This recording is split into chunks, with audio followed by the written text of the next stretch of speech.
Morning all, welcome back to the channel. Test cricket restarts today. Thankfully, England, Pakistan, 3 tests starting at Headingley. And are we starting a new era? We're meant to be starting a new era. I'm not really seeing that. I'm not really feeling that.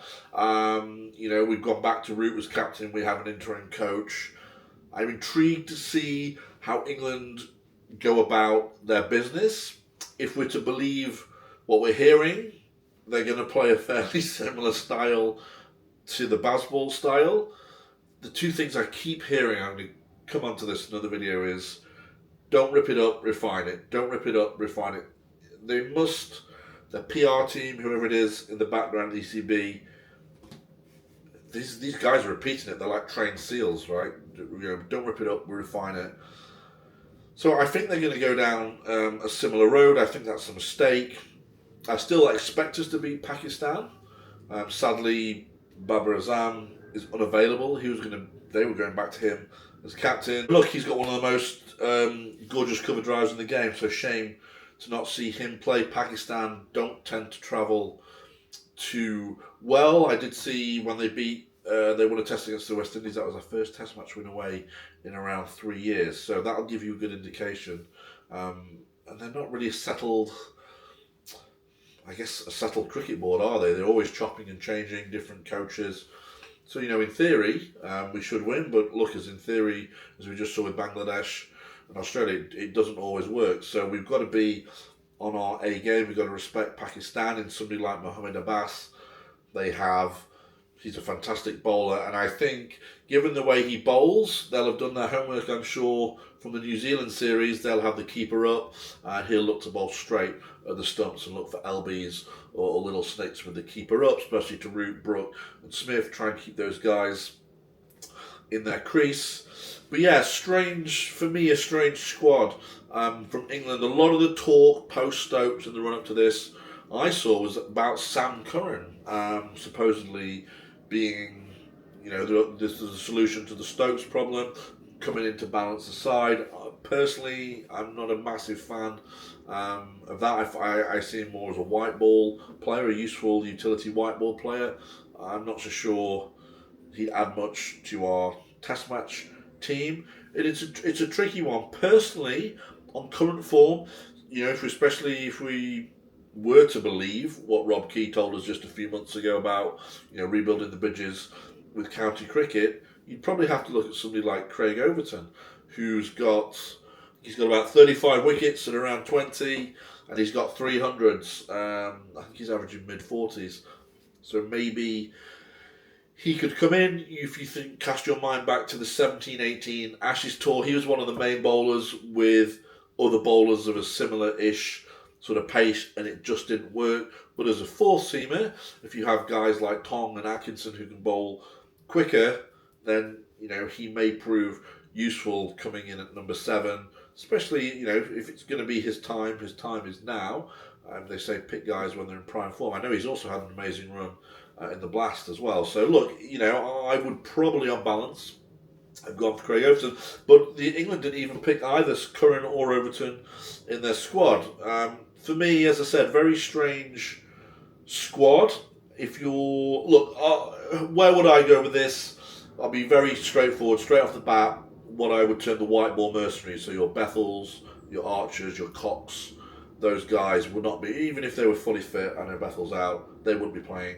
For me, they've shown no inclination to turn up on time in Archer's case for the New Zealand series, and to be ready and prepared to play test match cricket. If you want to have you've got no problems with guys who want to have their stints in the IPL, but if you want to start picking and choosing, you need some leverage, and leverage is you have a fantastic international record and you put in to the England system, and Bethel has one first class 100, Cox played one test match, and Archers can barely play 2 or 3 test matches a year, and after all this time still hasn't had as many wickets as Joe Root. So how those guys are even getting picked, given the fact that they haven't really given anything to England test match cricket, is beyond me. They certainly wouldn't be in my lineup. I would go something like Duckett and Gay. I got to see Gay at Lords. He got a very important, very well made 50 odd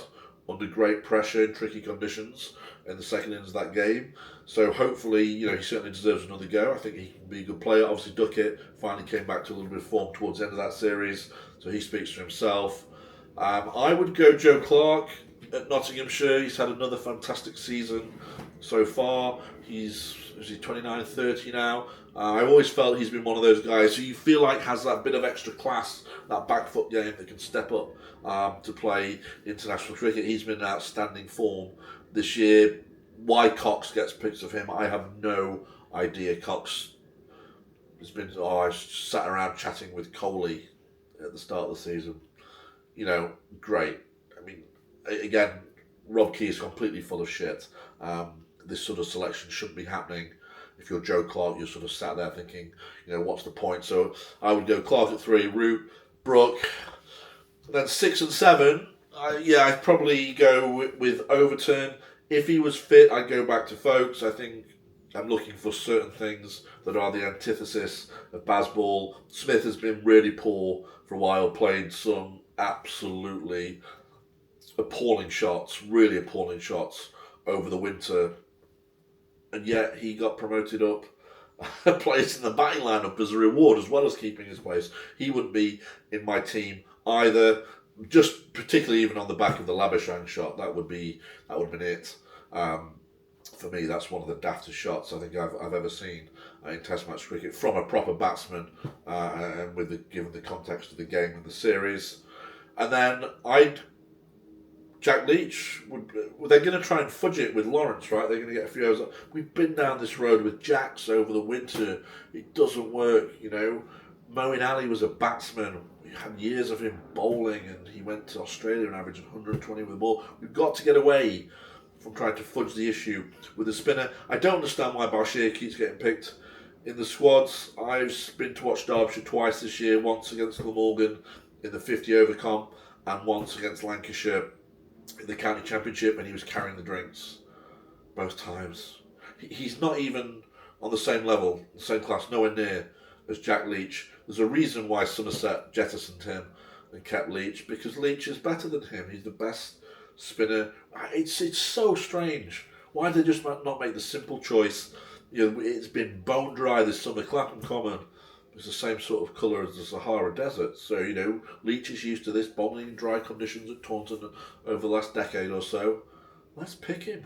It's I don't know what's going on, what they're thinking. Marcus North came out and said, he believes Shoaib Bashir is the best spinner in the country, yet he can't get a gig at Derbyshire a lot of the time. So it just doesn't make any sense to me. But I'd be going Leach, and then I'd simply go Atkinson, Tom, and Robinson.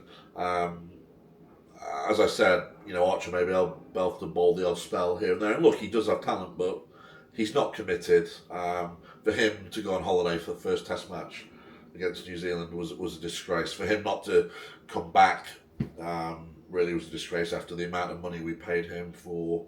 He didn't play a Test match for nearly half a decade at one point. So again, until he comes back, proves himself for Sussex, shows willing, he won't be in for me.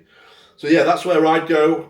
They haven't. We got Lawrence at 6. And look, Lawrence was unlucky earlier in the year not to get a go at the Oval. Again, Cox came in when Lawrence had got 500s in the championship at that point. Again, you tell me, I have no idea what they're doing. It's like they kind of think they know better, or they're trying to be too clever, and they're not just making the simple selections. But it looks like Lawrence and Root will bowl a bit of spin. Cox is in at 3. Yeah, and they retain Archer. They seem to like Archer. So there we go. It's an important Test match. As I said, I'm really intrigued to see how England play. I think it's important that we win this series and try and win it well. If it goes wrong, they're going to cop a lot of flack again, and rightfully so. I don't think they quite get still how pissed off people were over the winter, and then how angry people were, particularly about what happened at Trent Bridge on that 4th evening. So, they've got some bridges to rebuild. As I said, I'm intrigued to find out how they do play. It doesn't sound like they're going to do too much differently. But look, good to have Test cricket back. I'm still working on trying to figure out how to do some watch-alongs, so keep an eye out for that. But more content coming very shortly. I'll speak to you again soon.